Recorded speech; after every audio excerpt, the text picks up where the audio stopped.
¿Cómo está, señor Villanueva? Sí, muy buenos días y muy agradecido por esta oportunidad. ¿Me equivoco o así ha pasado?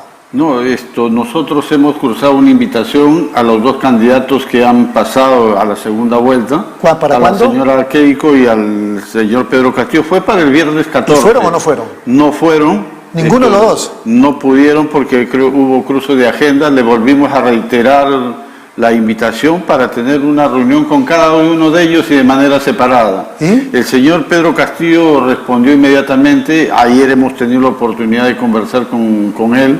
¿Dónde fue la reunión? Nos ha visitado a nuestro local institucional en Prolongación Cangallo 670 y hemos tenido una reunión conjuntamente con los dirigentes de los sindicatos de Lima y también dirigentes del comité de obra, ¿no? ¿Y qué impresión tuvo de Pedro Castillo? Bueno, primeramente vamos a decir que no tuvo reparo en asumir o recoger las preocupaciones que tenemos los trabajadores. Más que plantearle reivindicaciones propias de los trabajadores, le hemos planteado una agenda mínima para el sector de la construcción, porque nosotros como trabajadores y como peruanos lo que queremos es una estabilidad en el país y también una estabilidad en el sector de la construcción, porque eso va a garantizar empleo, claro, y va a garantizar crecimiento de este sector importante para reactivar la economía del país, pero además atender pues a los sectores populares con viviendas populares que tanto falta hacen ahora. ¿Y qué dijo él? Bien, suscribió un acuerdo, un compromiso de 9 puntos y estamos pues convencido de que ha expresado muy buena voluntad para cumplir con ello, ¿no? ¿Y se van a reunir o se reunieron con Keiko o no ha habido recepción de parte de ella? No, todavía no tenemos respuesta, ¿no? Esperemos que antes del 6 de junio nos pueda aceptar, porque es bueno que ambos candidatos escuchen la voz de los trabajadores. Esa es la idea. Esa es la idea. Y bueno, por los trabajadores no hay ningún inconveniente. Hay muchos trabajadores que, vamos a decir, tienen seguramente una opinión cerrada, pero la mayoría entiende que hay que hacer abierto, las condiciones exigen pues que tengamos otra visión de futuro. ¿Y no les asusta a ustedes esas acusaciones de Pedro Castillo comunista, vinculado al terrorismo, al Movadef? Incluso lo que se publicó ayer, antes de ayer, una declaración de Bermejo diciendo que si llegamos al poder nos vamos a quedar, etcétera, etcétera. ¿Eso no le preocupa? Mire, no nos preocupa porque esto es una campaña sucia y terrible de parte de los grupos de derecha, lamentablemente. El señor Vladimir, que no está participando, vamos a decir, actualmente en estas candidaturas, pero sí sabemos que es secretario general de Perú Libre, que le ha dado cobijo al candidato Pedro Castillo, es el único que tiene denuncias en ese movimiento, pero sin embargo lo tildan de corrupta, condena. Pero sin embargo en Fuerza Popular no solamente la candidata, sino si usted ve la lista de quienes las campañan, más de 50 personas que están denunciadas. Y además ojo, porque a veces se habla de corrupción, de aporte de la campaña, pero no nos descuidemos con que el narcotráfico, y hay indicios suficientes de que el narcotráfico está detrás de esa candidatura. No, eso ya es palabra mayor. Para eso hay que tener algunas evidencias. Pero yo te digo, hay evidencias, no estoy asegurando, hay evidencias y hay que hacer las investigaciones pertinentes porque están apareciendo muchos apoyos supuestamente voluntarios y no se sabe de dónde viene el financiamiento. Y son apoyos que necesitan tener muchos recursos para cubrirlo, ¿no? Entonces hay que tener cuidado. Y yo pido estar alerta para no convertirnos en un narcoestado, ¿no? Como ha sucedido lamentablemente en Colombia en años anteriores. Claro, eso sería terrible. El ámbito o el sector de la construcción ha mejorado, pero sigue el desempleo, ¿eso es verdad? Sí, nos alegra primeramente porque el sector de la construcción, el último reporte del mes de marzo... Me están pidiendo, señor Villanueva, un ratito ir a la pausa, ¿le parece? Y luego regresamos. Sí, gracias. Sí. Muy bien. Sí ha mejorado el rubro de la construcción, pero sigue el desempleo y usted estaba desarrollando su análisis. Sí, lamentablemente como efecto de la crisis sanitaria, la construcción paralizó totalmente. Se creía que iba a caer en menos 30% el año pasado, felizmente que cayó la mitad, pero se está recuperando, pero aún falta. Calculamos que hay alrededor de 200.000 trabajadores todavía desocupados y para ello estamos demandando que hay muchas obras paralizadas, medianas y pequeñas obras, que estas se tienen que reiniciar y se tienen que culminar, ¿no? Y para eso creemos que se tienen que tomar las medidas inmediatas, ¿no? Porque se trata de desempleo y se trata de la subsistencia de muchas familias de los trabajadores de la construcción. 200.000 familias Claro. en la orfandad, o sea, no 200.000. trabajan, no tienen ingresos. No tienen trabajo en el sector de la construcción y están obligados, vamos a decir, a dedicarse a cualquier Así otra es, cosa, ¿no? así es, para sustentar. Pero no están haciendo lo que ellos saben y deben hacer. Pero, sin embargo, sí hay cierta mejora en la construcción. Sí, el último mes acaba de crecer por encima del 14%. Ese Eso es es un buen buena indicio. cifra, un buen indicio, y esperamos de que siga en esa senda, ¿no? Ahora, ustedes estaban luchándola, en el buen sentido de la palabra, en el Congreso de la República por un dictamen importantísimo en favor del sector laboral.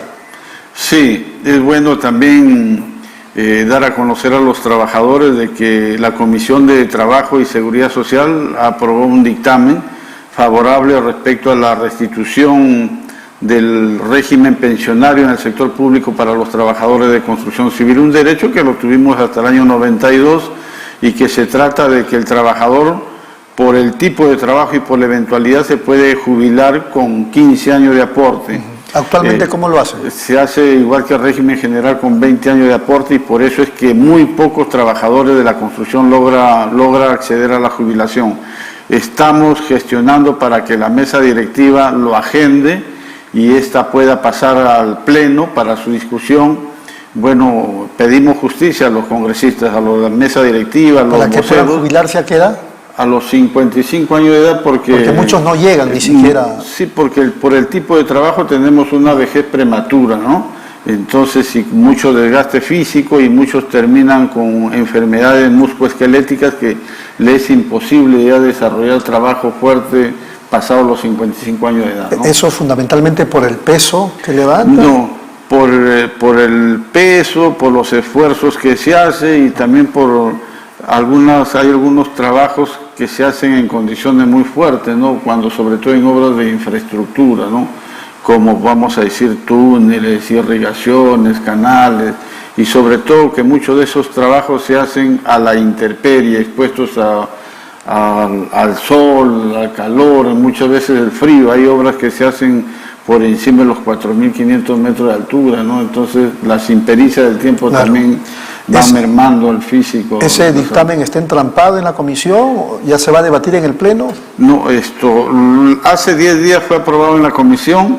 Entonces esto tiene un trámite, ¿no?, que estamos haciendo, y hemos pedido a los congresistas de la mesa directiva para que se agende, ¿no? Agenden y se ponga a debate. Entiendo de que entre hoy y mañana se va a publicar en el portal del Congreso para ver si es que no hay tacha, no hay oposición, pueda seguir su trámite, ¿no? Claro.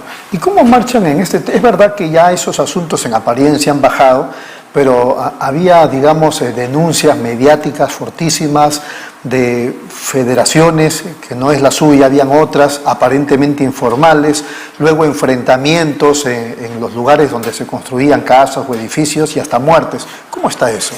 Lamentablemente el crimen organizado sigue inmerso dentro de la construcción. Si bien es cierto, en las últimas semanas no hemos tenido noticias de algún crimen por el sicariato, pero sin embargo las extorsiones, las amenazas, los chantajes contra empresarios, trabajadores aún siguen, ¿no? Y esto se acrecienta a medida que el sector va creciendo.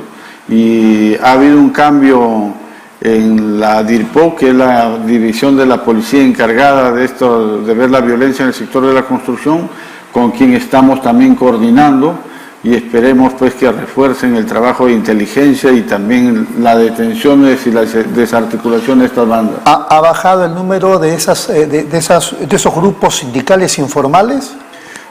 Como le digo, eso crece en medida que las obras de construcción también se van elevando, ¿no? Entonces se están reorganizando. Porque ahí estamos hablando, si no me corrige, incluso de amenazas a quienes se encargan de la construcción de inmuebles. Así, a todos. O sea, ellos no solamente tiran ojo o vamos a decir amenazan a las grandes obras. a las obras pequeñas y medianas, También. inclusive la autoconstrucción, inclusive van y amenazan a los maestros de obra, ¿no? Y ellos no tienen ningún tipo de protección porque Así la es. policía no se abastece lamentablemente para todos y son presas de la delincuencia. Antes de concluir, que me estaban diciendo por el switcher, este asunto del seguro para los trabajadores en construcción civil, ¿es de AFP u ONP? ¿Depende de los trabajadores? ¿Cómo es el tema? ¿Qué tipo de régimen es? Mire, si estamos hablando de las pensiones, el trabajador normalmente debería optar por un sistema privado o un sistema nacional. Claro. Eso ya depende, pero en la práctica no se hace así, porque muchas veces tú vas a ingresar a trabajar y te condicionan. Ah, caray. Entonces tú como trabajador necesitas llevar un pan a la casa y muchas veces acepta, ¿no? Entonces por eso es que nosotros también creemos de que el sistema nacional debe tener las mismas condiciones que el sistema público. Claro. Así como el sistema público, el sistema privado, vamos a decir, se le devuelve su dinero a los trabajadores que no cumplen acumular vamos a decir, se le devuelve lo que aportan. Claro, ¿no? lo que aportaron se les devuelve. El sistema nacional debe ser lo mismo. Privado, dirá. Que digo, el sistema privado devuelve. El sistema privado devuelve, claro, ya, y el nacional no. El nacional no, por eso que a veces el trabajador también, Claro. las condiciones deben ser iguales para ambos sistemas, ¿no? Así es. Además está demostrado que tanto lo nacional como lo privado merecen una revisión. Mire, nosotros en ese sentido estamos optando y apostamos por una reforma pensionaria, una reforma integral del sistema pensionario en el Perú, tanto público como privado, porque los dos sistemas en verdad no atienden la demanda de los aportantes, perjudican y hacen daño a los trabajadores. Muy bien, entonces volviendo al tema político, cuando ya vamos a concluir, ¿qué reflexión podría hacernos usted que tiene este importante cargo de secretario general de los trabajadores de la Federación de Construcción Civil sobre lo que se nos viene? Porque en el Perú, y ustedes también como nosotros y mucha gente, estamos preocupados con lo que pueda pasar el 6 de junio. Se dicen tantas cosas, se demuestran aparentemente otras, ya se han mostrado ayer equipos técnicos. Para algunos es una cierta esperanza, para otros es más de lo mismo. ¿Qué reflexión le podría dar? Mire, la reflexión es que no nos debemos dejar asustar los trabajadores con estas campañas, vamos a decir, malintencionadas. Esto es cierto que hay una opción de izquierda y hay una opción de derecha para tomarla libremente y voluntariamente. No es que va a haber comunismo en el Perú, lo único que es cierto, ante tantas demandas, tantos descontentos del pueblo, hay una opción de izquierda que quiere atender algunas demandas que están muy postergadas. Y lamentablemente la derecha se asusta o expresa susto cada vez que hay una elección y cada vez que pasa a segunda vuelta alguien que no es de su, vamos a decir, que no defiende sus intereses. Ya sucedió el año 2006 cuando estuvieron en segunda vuelta García y Ollanta Humala, ¿no? Se asustaron, pero sin embargo pasó las elecciones, ganó la derecha representada con García y siguió todo igual. Pasó igual en 2011 cuando cambiaron a Ollanta Humala de su gran transformación a la hoja de ruta. Pasan las elecciones y se olvidan del pueblo. Ha pasado igual en 2016, ¿no? Y o sea, usted diría que Castillo es una consecuencia de... Consecuencia de la mala gestión gubernamental de los diferentes gobiernos, no han atendido las necesidades del pueblo. Y no es que Castillo esté planteando que va a traer el comunismo, porque eso es mentira. Lo que se va a hacer es atender las demandas postergadas respecto a educación, salud, trabajo, y eso es lo que se necesita, ¿no? Señor Villanueva, ha sido muy amable, muchas gracias. Muchas gracias a usted. Ha sido Luis Villanueva Carvajal, secretario general de la Federación de Trabajadores en Construcción Civil del Perú.